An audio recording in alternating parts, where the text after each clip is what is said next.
Meus queridos irmãos e irmãs, bem-vindos ao Brasil. Sejam bem-vindos ao Brasil. Que bênção maravilhosa é para mim e minha querida e linda esposa podermos nos dirigir a vocês no dia da descoberta familiar a partir de um lugar tão especial para nós. O Brasil é um país rico em diversidade, da beleza de seu povo às esplêndidas paisagens e de uma cultura única, às profundas tradições. E para nós, o Brasil é o nosso lar. Saudamos vocês hoje da cidade maravilhosa do Rio de Janeiro. Minha esposa e eu servimos como jovens missionários nessa mesma cidade. E foi aqui que nos vimos pela primeira vez.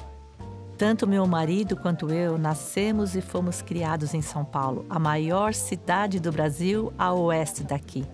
Nós dois nos filiamos à igreja durante nossa infância e testemunhamos o rápido crescimento da igreja aqui no Brasil. Ainda posso me lembrar de quando eu era um menino de 8 anos. A primeira estaca na América do Sul foi organizada em São Paulo. E então, não é de se surpreender que eu me sinta admirado e humilde pelo fato do Brasil ser agora o lar de mais de 281 estacas e 39 distritos. O primeiro templo santo dos últimos dias construído na América do Sul também foi em São Paulo, e foi onde meu marido e eu nos casamos para esta vida e para toda a eternidade. Estar de volta ao nosso lar, aqui no Brasil, me faz pensar nessas preciosas lembranças. Embora nossas histórias pessoais de família tenham começado aqui, nem todas tiveram sua origem no Brasil. Meu avô, José Carecho, nasceu em Portugal e minha avó, Encarnación Linares, na Espanha. Eles se conheceram em um navio com destino ao Brasil, quando juntamente com seus pais deixaram sua terra natal para uma nova vida nas Américas. Pouco depois de chegarem ao país, eles se casaram e estabeleceram sua família em Três Lagoas, no estado do Mato Grosso do Sul.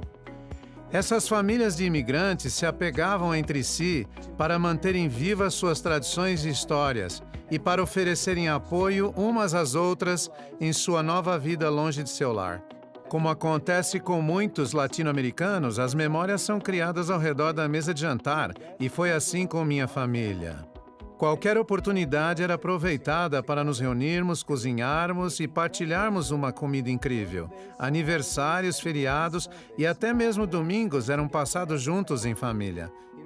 Foi uma tradição levada adiante, e mesmo quando começamos nossa própria família com nossos 3 filhos, visitávamos nossos pais todos os domingos.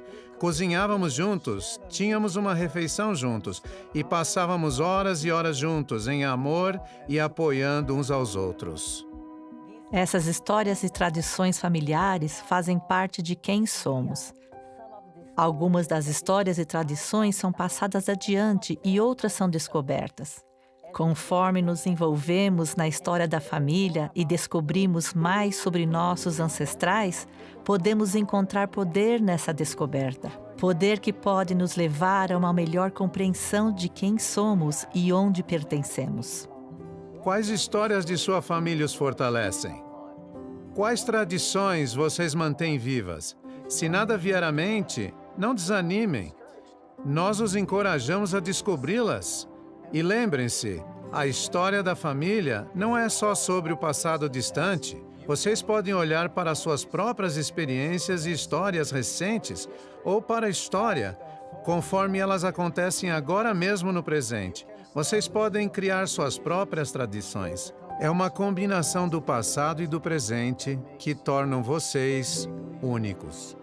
Esta semana, minha esposa e eu tivemos a preciosa oportunidade de revisitar algumas cenas de nossa juventude em São Paulo. Revivemos e apreciamos muitas das memórias marcantes que ambos tivemos e agora gostaríamos de compartilhar algumas delas com vocês.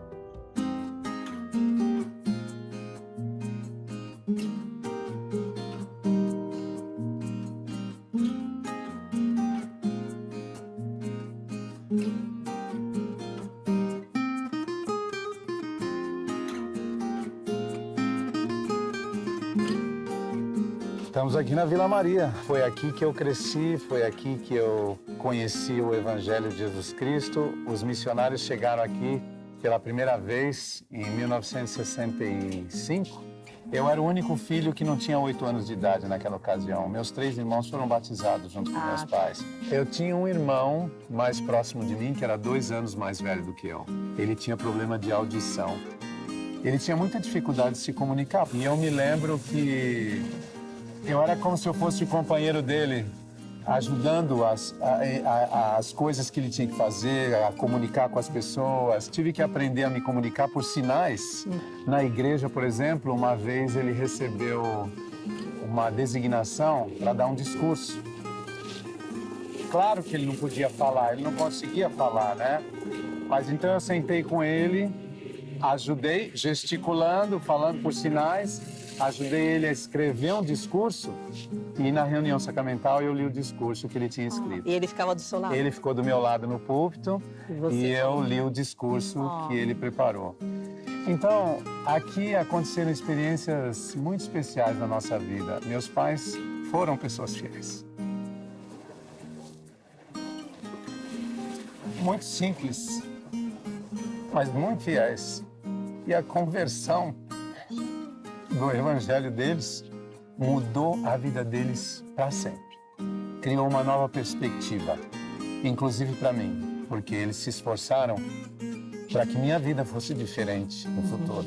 Eles sentiram tanta alegria por causa do evangelho de Jesus Cristo que assim que eles foram batizados, eles começaram a convidar os vizinhos que moravam aqui, nessa região, para vir assistir às lições na casa deles.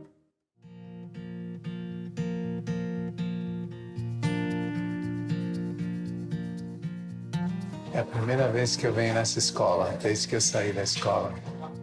Querida, voltar nessa escola é voltar no tempo para mim. Que maravilha!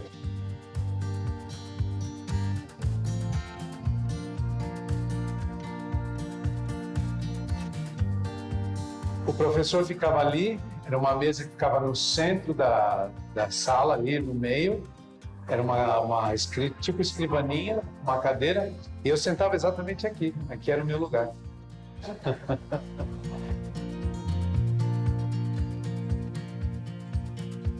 Os grandes eventos da escola, festa junina, outras atividades, ensaio da fanfarra, quando eu tocava prato na fanfarra, eram feitos aqui.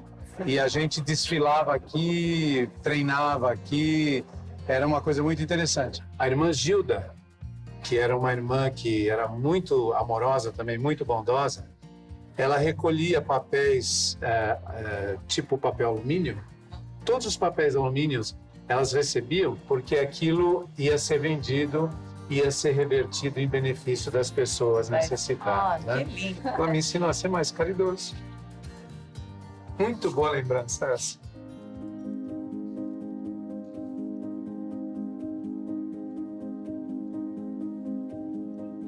Foi exatamente assim que eu encontrei você, Sim. 6 meses depois que eu havia terminado a missão e você tinha recém terminado a missão. Estavam presentes muitos amigos nossos também.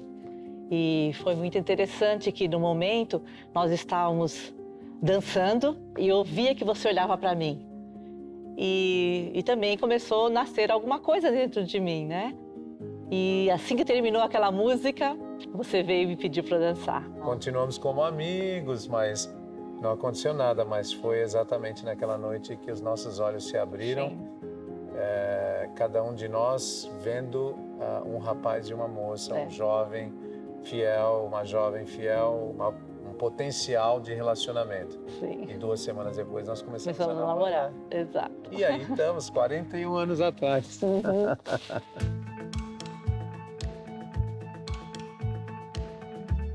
Amor, você acredita que nós estamos aqui na Capela da La 2? E foi aqui nessa capela que eu também fui batizada. E naquela sala ali, maravilhosa, que tem aquela porta, eu recebi a minha bênção patriarcal. E foi naquele dia que eu decidi que eu queria ser uma missionária. Além disso, Essa capela traz uma memória muito especial da nossa vida juntos, né? Sim, porque foi aqui que a gente se casou. Nós nos casamos aqui na capela, primeiro, antes de casarmos no templo. No templo, isso. Na capela, aqui nós casamos numa sexta-feira e no sábado nós casamos no templo. Exatamente. E depois aqui nós fizemos a festa. Foi Tinha nessa mesas sala. aqui, flores, um bolo lindo. É verdade. Dançávamos muito. Quer dançar comigo? Será que eu ainda consigo? Acho que sim. Vamos ver então. Vamos tentar.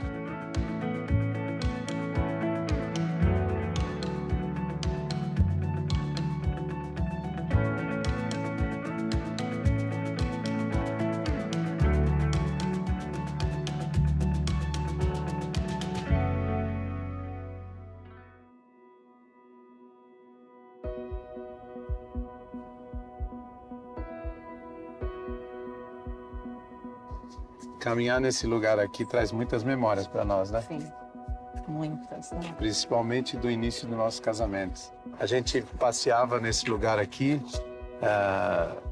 e só descansava, repousava e recobrar as forças para a semana, né? Eu me lembro que a batalha que foi naqueles primeiros 5 anos, quando nós estávamos tentando ter filhos, lembra?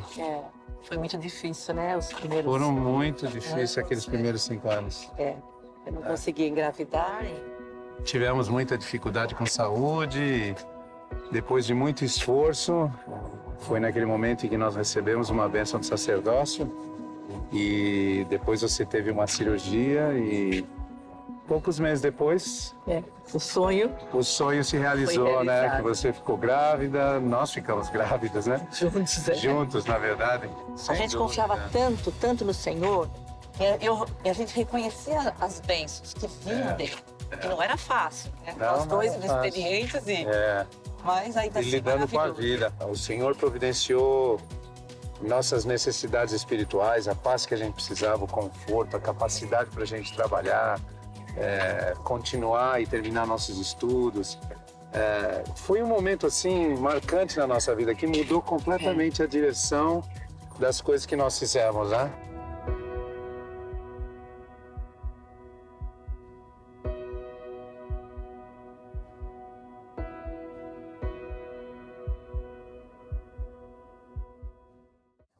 Certamente gostamos muito de voltar a esses lugares de nossa infância e podemos dizer que estar lá realmente nos ajudou a lembrar quem somos.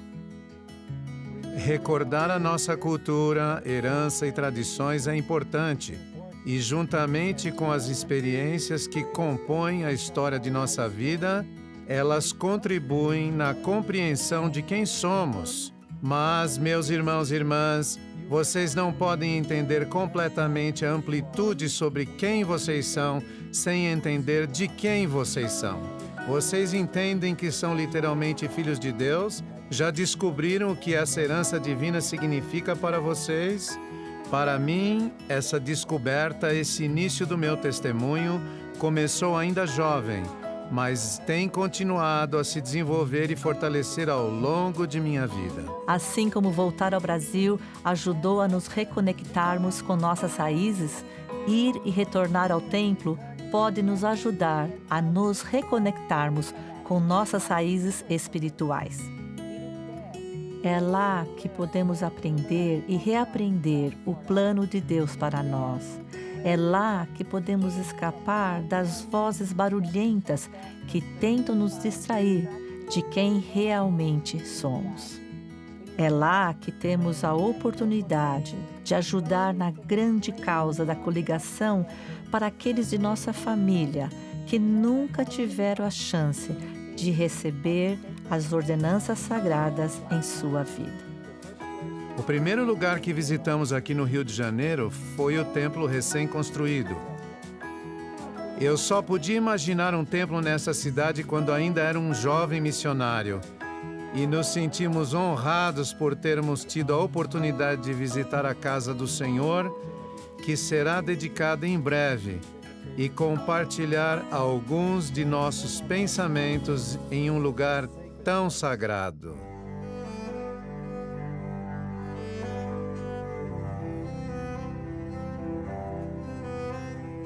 Em todos os templos, através do mundo, estas palavras podem ser encontradas.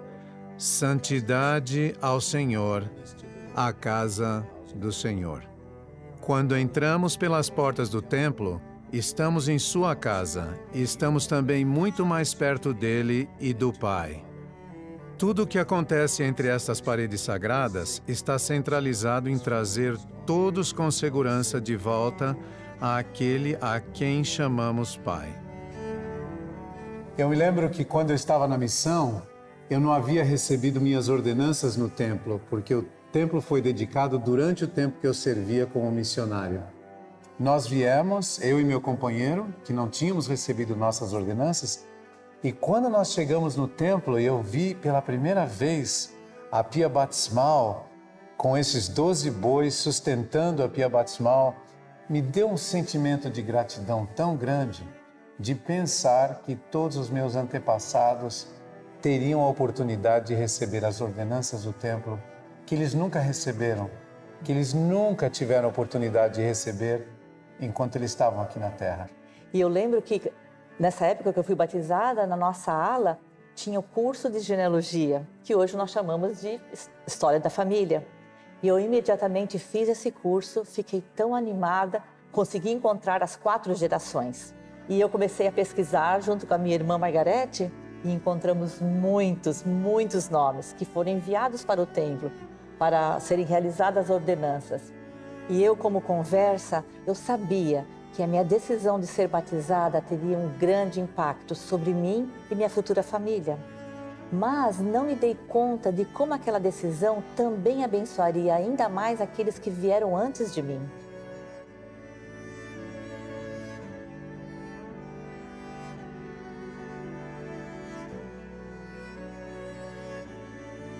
Temos tantas memórias sagradas de cerimônias de casamento no templo, começando com o nosso próprio casamento.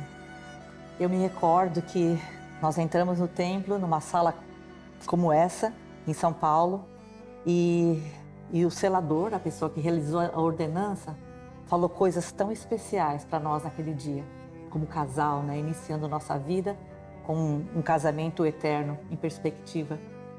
E eu me recordo que o selador falou algo muito especial. Ele disse: nós jamais deveríamos esquecer de fazer reunião familiar. Isso é uma coisa que sempre ficou gravado na minha mente e no meu coração e que nos ajudou nesses 40 anos de casado. E tão precioso quanto foi o nosso selamento no templo, foi o casamento e selamento dos nossos filhos. Não sei se você se lembra. Sim, uma experiência preciosa. Foi muito linda. Quando nossos filhos se ajoelharam neste altar, olhamos para os olhos deles e nos lembramos de toda a história da vida deles. Tudo que nós fizemos para ajudá-los, para que eles chegassem nesse momento e recebessem as promessas que Deus tinha para eles, que eles podiam ser uma família eterna, assim como nós recebemos essa promessa. Nunca vou esquecer o olhar deles ao aceitar o convênio, ao se comprometer a viver os mandamentos, para que tivessem essa promessa viva na vida deles para toda a eternidade. Para mim, esta sala de selamento, assim como todas as outras salas de selamentos dos templos ao redor do mundo, representa tudo aquilo que o Senhor deseja para cada um de nós, que nos casemos e que sejamos unidos para sempre, como uma família eterna. Sei que há muitos esperando no Senhor pela oportunidade de serem unidos como um casal, ou com seus pais ou filhos pelo tempo e eternidade. Eu também espero ansiosamente pela doce ocasião, quando eu terei a chance de estar eternamente unida com meus queridos pais, aqui na casa do Senhor. Em nenhum outro lugar na Terra, a conexão com Deus e com Jesus Cristo é mais nitidamente sentida e compreendida do que dentro das paredes do templo. Compreender quem somos, de onde e de quem viemos, pode trazer à nossa vida o maior sentimento de paz, perspectiva e propósito.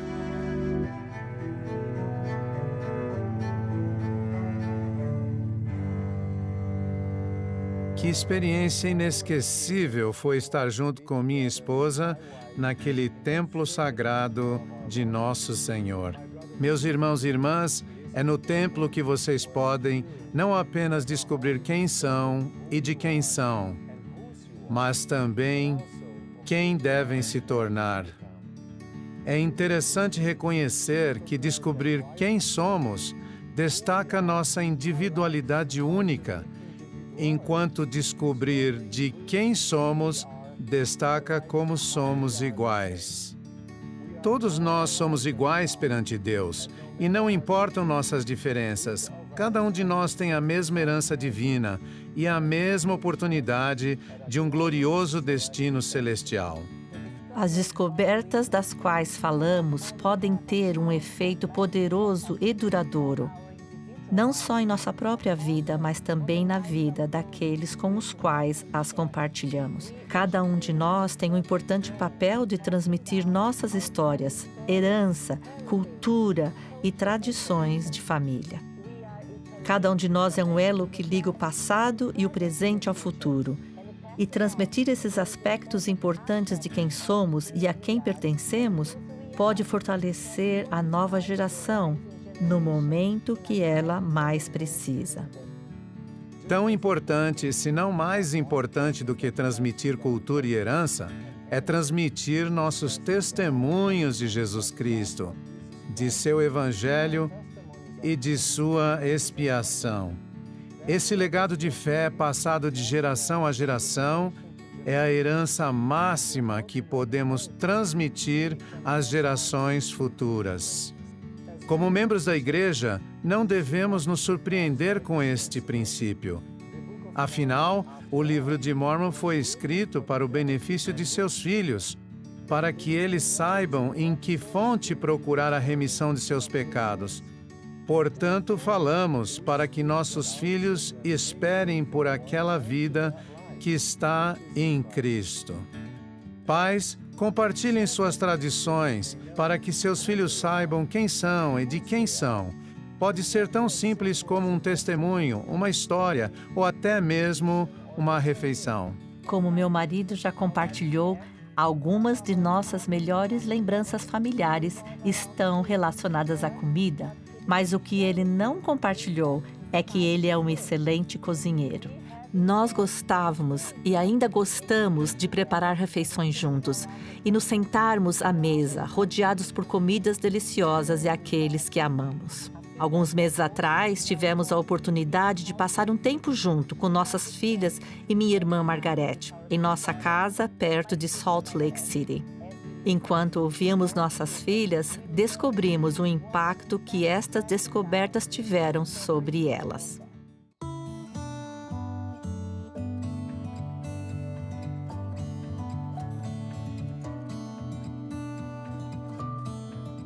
Eu sempre fui muito fascinado por cozinhar, talvez devido à minha criação. Assim como uma refeição deliciosa requer atenção e tempo, transmitir nossa herança individual e divina exige atenção e cuidados deliberados. Quando combinamos os ingredientes, eles criam uma refeição deliciosa. Da mesma forma, quando ajudamos nossos filhos a descobrirem quem são e de quem são, o resultado pode ser extraordinário ao descobrirem sua individualidade e seu destino divino.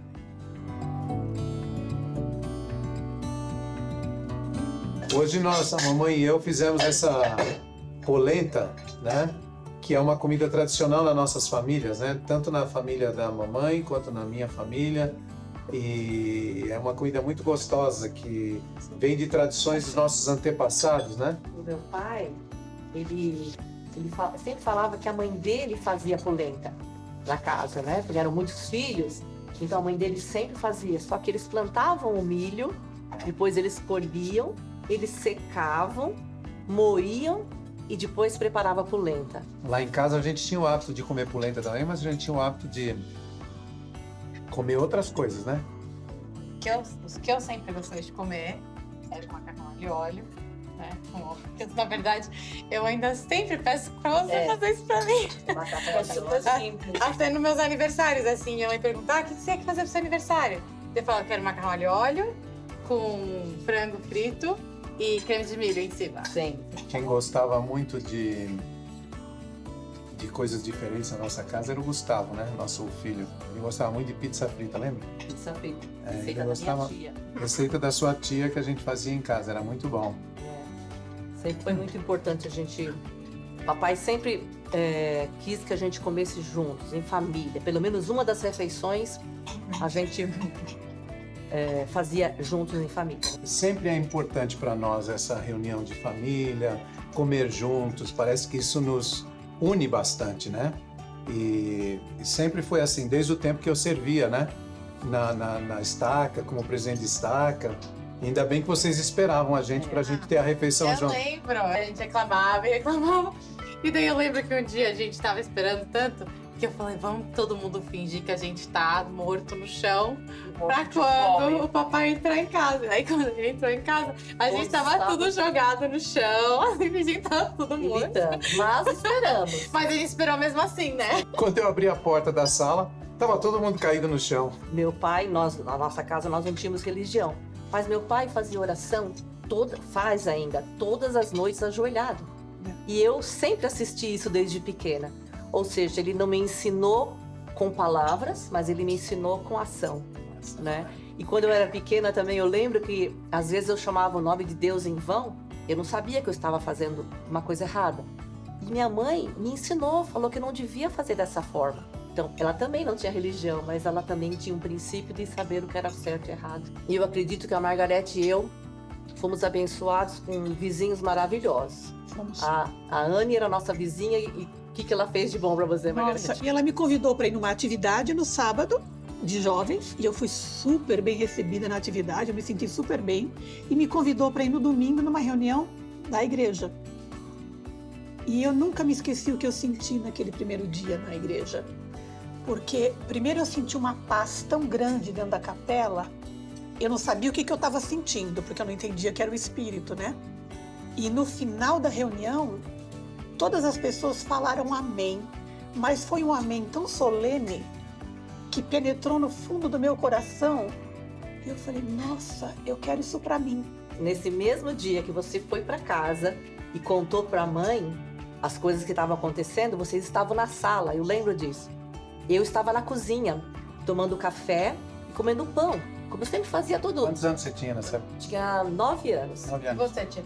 Eu tinha 14 anos. 14, Então eu estava ouvindo a minha irmã falando da igreja que ela tinha ido e que naquela igreja eles pagavam o dízimo, que eles tinham festa com os jovens, que eles ensinavam as crianças e que eles não tomavam café. Quando minha irmã falou isso, que eles não tomavam café, e eu estava tomando, naquele mesmo momento, eu empurrei minha xícara de café e eu prometi para mim mesma que eu nunca mais iria tomar café.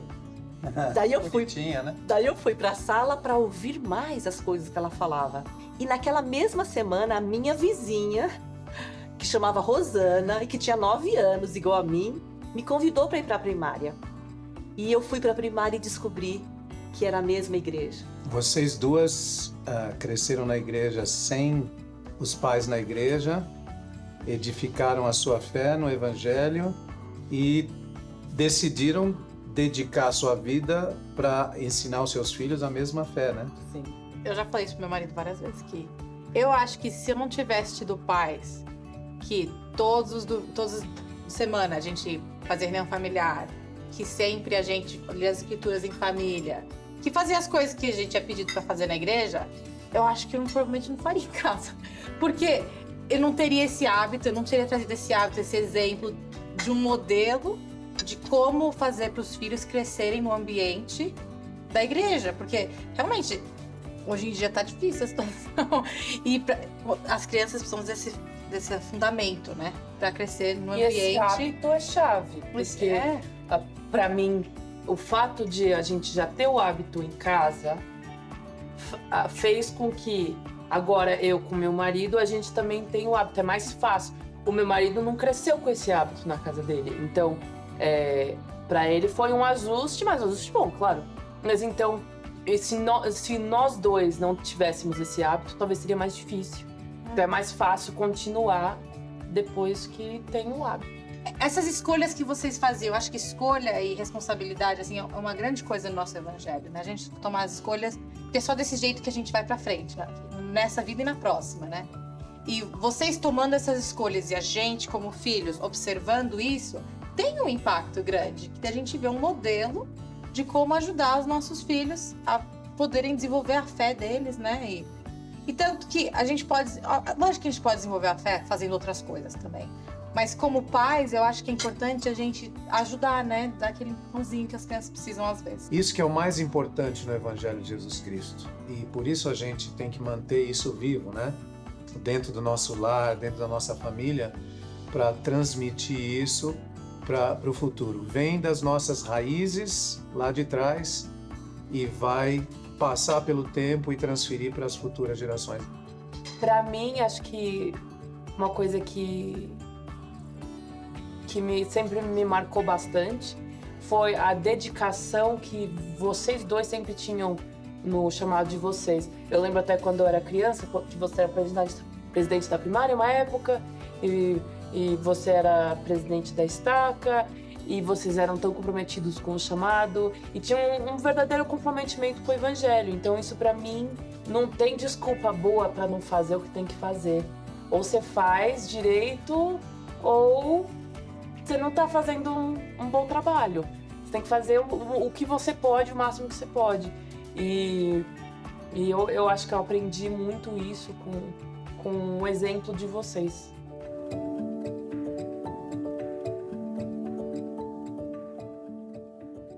Vocês nunca saberão com certeza o impacto que terão sobre aqueles a quem amam.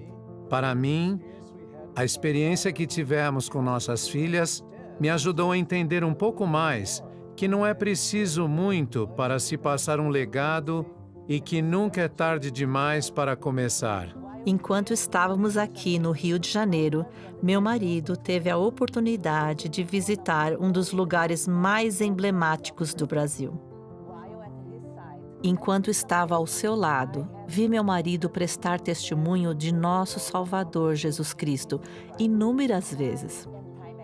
Mas mal posso expressar o quanto significou para eu estar de volta aqui, onde o conheci pela primeira vez, como representante de Cristo, quando ele era apenas um rapaz.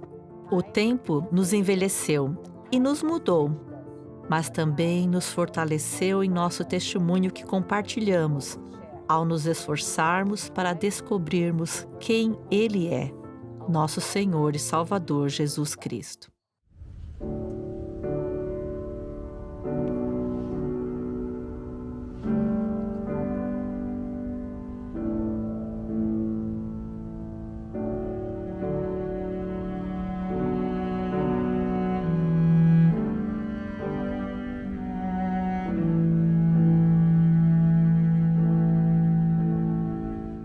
Meus queridos irmãos e irmãs, quando fui missionário nesta cidade há mais de 4 décadas, nunca poderia ter imaginado o caminho que me traria onde estou hoje, me dirigindo a todos vocês como um apóstolo e testemunha especial de nosso Senhor e Redentor Jesus Cristo.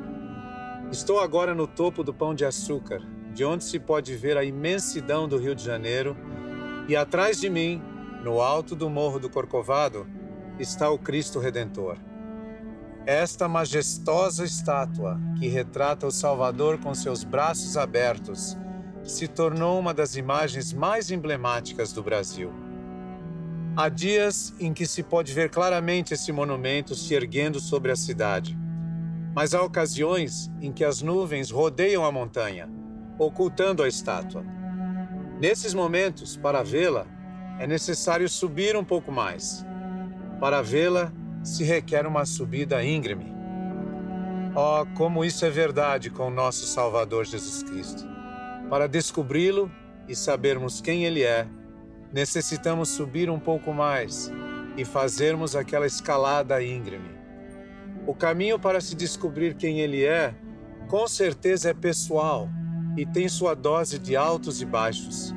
Mas tal descoberta, em última instância, e sem dúvida alguma, conduzirá à pureza e à paz, à perspectiva e propósito, e ao poder e um lugar na família de Deus.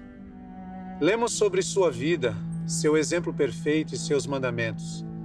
E descobrir esses aspectos sobre quem ele é, define o padrão máximo de como devemos viver, o exemplo que devemos estabelecer e os mandamentos que devemos seguir. Nessa busca para nos tornarmos como ele, descobrimos nossa dependência dele e de sua expiação. É através da expiação de Jesus Cristo que podemos encontrar pureza e paz, conforme nos empenhamos em submeter nossa vontade à vontade do Pai, como o Salvador fez. Conhecê-lo leva a perspectiva e propósito. Mesmo nos momentos mais sombrios, em uma das ocasiões mais angustiantes de minha vida, tragicamente perdi meu pai quando teve inesperadamente um ataque do coração. Além disso, passei pela perda iminente de meu irmão e logo depois de outro irmão. Durante esse difícil período, minha querida esposa e eu sofremos a perda de 2 filhos. Um nasceu prematuro e não sobreviveu, e outro perdemos em um aborto. Meus queridos irmãos e irmãs, nesses momentos sombrios, momentos de tristeza e dor, momentos de perda e desespero, ou momentos de provações e tribulações, vir a Cristo é o caminho certo para se trazer de volta, mesmo que seja apenas uma centelha de luz, que pode trazer dentro de vocês, que pode crescer dentro de vocês, pouco a pouco, a tempo de levá-los à esperança e cura. Vocês poderão descobrir, conforme passam a conhecê-lo, que o poder e um lugar na família de Deus está à sua disposição. A frase do conhecido hino "Vinde a Cristo" é um convite para o mundo, de todas as terras e ilhas do mar. Àqueles que estão no alto e aos humildes, ele sempre chama: "Vinde a mim". Ele os aceitará da maneira como forem, e ao virem até ele e aprenderem com ele, vocês poderão e se tornarão ainda mais como ele. Parte de se tornar como ele inclui juntar-se à causa da coligação de Israel em ambos os lados do véu. Tratando-se especificamente dos trabalhos de templo e história da família, ao ajudarmos o Senhor a levar a imortalidade e a vida eterna ao homem, as Escrituras ensinam que literalmente nos tornamos salvadores no Monte Sião. Mas o que isso significa? Significa que, assim como o Salvador sacrificou sua vida por toda a humanidade, nós nos tornamos, em pequena escala, salvadores daqueles que não têm uma forma de receberem suas ordenanças de salvação sem o nosso auxílio aqui na Terra. Em suma, engajar-se neste trabalho nos ajuda em nossa busca de nos tornarmos mais como Jesus Cristo. Eu lhes prometo que, ao se juntarem a Ele, realizando o trabalho de nosso Pai, ao ajudarem aqueles que nunca tiveram a chance de recebê-lo, a darem seus passos ao longo do caminho do convênio, vocês começarão a vê-lo como Ele é e serão como Ele, descobrindo quem são e o quão extraordinário vocês podem ser.